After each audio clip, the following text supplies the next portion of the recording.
Un mercado controlado por un monopolio posee una curva de demanda que es X igual a 1800 menos 200 por el precio. La función de costes de dicho monopolio es C igual a 1,5 por X. Nos piden resolver el equilibrio de este monopolio. Este monopolio, como todas las empresas de este mundo, lo único que va a tratar de hacer es maximizar su beneficio y para hacerlo igualará el ingreso marginal al coste marginal. Para aplicar esta fórmula, que es la condición de máximo beneficio de un monopolio, vamos a calcular por separado cada una de las cosas que necesitamos. Por ejemplo, en un primer lugar, necesitamos el coste marginal. Bien, el coste marginal es simplemente la derivada de la función de costes. Bueno, pues la derivada de esta función de costes es muy sencilla, es 1,5. Ya tenemos el coste marginal. Luego necesitamos el ingreso marginal, pero para poder obtener el ingreso marginal, antes necesitamos el ingreso de la empresa.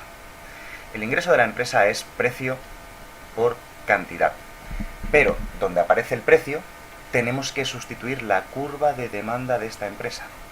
La curva de demanda nos la da el enunciado. Está aquí. X igual a 1800 menos 200p. Pero no nos sirve como está despejada ahora mismo, porque queremos despejar el precio dentro de la función de ingreso. Así que lo primero que tenemos que hacer es coger esta p que tenemos aquí multiplicando al 200 y despejarla, es decir, pasarla a la izquierda del igual. Bien, eso lo vamos a hacer por aquí abajo, para no mezclar partes del ejercicio que son distintas. Vamos a coger la curva de demanda y vamos a pasar menos 200p a la izquierda del igual sumando, así que quedaría 200p. La x la pasamos a la derecha restando, igual a 1800 menos x. Generalmente cuando la x se pasa a la derecha del igual se suele quitar el superíndice d de demanda, que es solamente un indicativo, y ahora pasamos el 200 que está multiplicando al otro lado dividiendo y nos queda que el precio es 1800 entre 200, o sea 9, menos x partido 200, que no podemos ni simplificarlo, así que lo dejamos así. Vale, esta es la curva de demanda generalmente llamada inversa, porque está despejada a la inversa de la que nos da el enunciado. La sustituimos dentro de la función de ingreso y entonces esto nos quedaría 9 menos x partido 200, todo ello multiplicado por x. Vamos a operar el paréntesis y nos quedaría entonces 9x menos x al cuadrado partido 200. Bien, ya tenemos la función de ingreso, no es lo que necesitamos aún, pero es un adelanto. A continuación calculamos el ingreso marginal. Marginal significa derivada, así que el ingreso marginal es simplemente la derivada de la función de ingreso tomando x como variable. Dicha derivada sería la derivada de este polinomio, que es muy sencillo, 9. El exponente de esta x2 pasaría multiplicando, se simplificaría con el 200 de abajo y nos quedaría menos x partido 100. ¿De acuerdo? Ya tenemos el ingreso marginal. Lo sustituimos ya todo dentro de la fórmula que tenemos aquí arriba y entonces nos quedaría ingreso marginal, o sea, 9 menos x partido 100 igual al coste marginal. El coste marginal nos ha quedado que es 1,5. Para despejar esto, lo más cómodo sería multiplicar por 100 a ambos lados del igual para quitar la fracción y entonces nos quedaría 900 menos x igual a 1,5 por 100, que es 150, y pasamos el 150 que está aquí sumando a este lado restando, nos quedaría 750, la x al otro lado sumando, por tanto x es igual a 750. El monopolio, para maximizar beneficios, debería producir 750 unidades del bien x. Para terminar, necesitamos calcular el precio. Siempre todo equilibrio es precio y cantidad. Así que para el precio calculamos la curva de demanda. La curva de demanda nos dice que el precio es igual a 9 menos x partido 200. Simplemente sustituimos que x vale 750 dentro de la curva de demanda. Así que nos va a quedar que que el precio es 9 menos 750 entre 200. ¿De acuerdo? Lo podemos calcular aparte si queremos con una calculadora. Y 750 entre 200 es 3,75 y eso, 9 menos 3,75 nos quedaría 5,25. Ese sería el precio de venta de este monopolio. ¿De acuerdo? Ahora, en cuanto a la representación gráfica. La representación gráfica del equilibrio de un monopolio tiene 3 líneas rectas. Bueno, rectas. Normalmente serán líneas rectas, en este caso lo van a ser, pero no tienen por qué ser rectas siempre, pueden salir con curvatura. Las líneas que hay que representar son, primero, la curva de demanda, que tiene en general siempre más o menos este aspecto. Luego, el coste marginal, que en este caso es una línea recta horizontal porque nos han dicho que es igual a una constante. Y luego el ingreso marginal. El ingreso marginal es una línea recta como la curva de demanda, pero con un poquito más de inclinación. De hecho, concretamente tiene el doble de inclinación. ¿De acuerdo? Repito, esto de aquí sería la curva de demanda, precio, que es una línea recta en este caso. Generalmente siempre va a ser precio igual a 9 menos x partido 200. Como este 9 es la ordenada en el origen, voy a aprovechar para marcarlo ya. Esta sería la curva de demanda y esta sería la ordenada del origen de esa curva de demanda. Esta otra línea recta sería el ingreso marginal, lo tenemos ahí. Y luego aquí tendríamos el coste marginal, que es una recta horizontal igual a 1,5. ¿De acuerdo? El punto de corte entre el ingreso marginal y el coste marginal es el punto de referencia que vamos a utilizar para obtener este equilibrio. ¿De acuerdo? No es el equilibrio, pero es la referencia. Respecto de ese punto, trazamos una línea de puntos vertical que llegue hasta la curva de demanda. Y esta línea de puntos vertical lo que nos va a marcar es el punto de corte de equilibrio. Y el punto de corte de equilibrio va a ser este que tenemos aquí arriba. Este es el punto de equilibrio.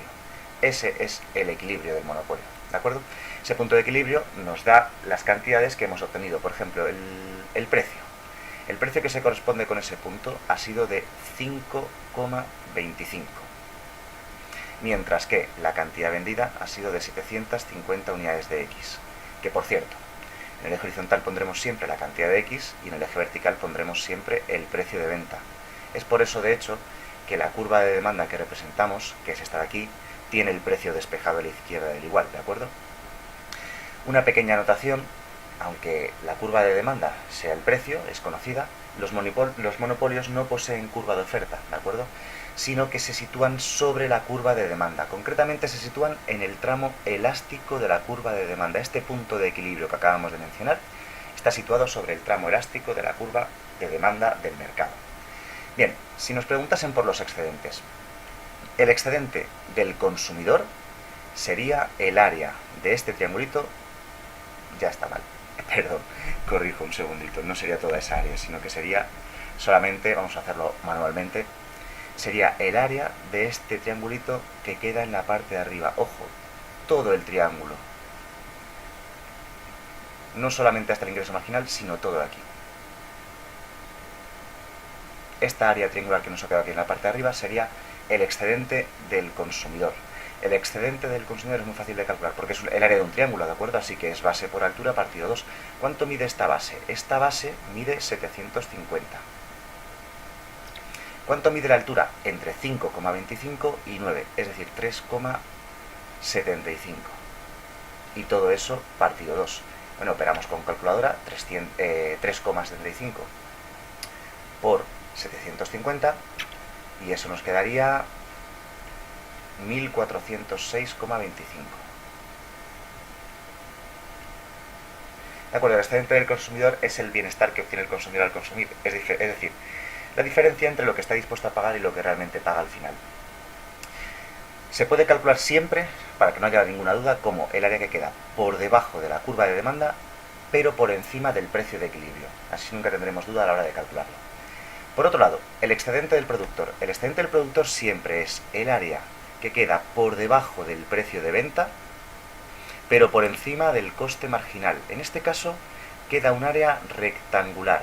No es lo habitual, no siempre queda un área rectangular, pero en este caso nos ha quedado un área rectangular. Otras veces tiene forma de trapecio o incluso forma cuadrada. De acuerdo, toda esa área, que sería el excedente del productor, que sepamos que coincide con el beneficio más los costes fijos del monopolio. Voy a marcar ahora sí bien el área, todo este rectángulo que tenemos aquí. Y el área de un rectángulo es muy fácil de calcular, porque el área de un rectángulo es base por altura partido 2. ¿Cuánto mide la base? La base es la parte de abajo, la base mide 750.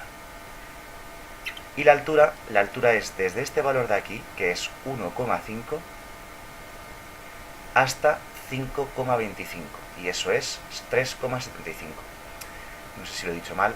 El área de un rectángulo es base por altura. La base 3,7.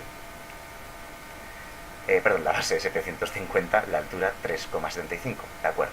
Operamos esos dos números, 750 por 3,75, y nos sale 2.812,5. Ya tenemos el excedente del productor, que como decía coincide con el beneficio más los costes fijos. Por tanto, como los costes fijos de esta empresa son cero, porque todos sus costes son variables, no tiene costes fijos, no tiene un término independiente que sería su parte constante, sus costes fijos, entonces el beneficio va a ser también 2.812,5. De todas maneras, si quisiéramos calcular el beneficio es muy fácil, porque el beneficio de una empresa es ingresos menos costes, lo podríamos comprobar aparte, que sale 2.812,5.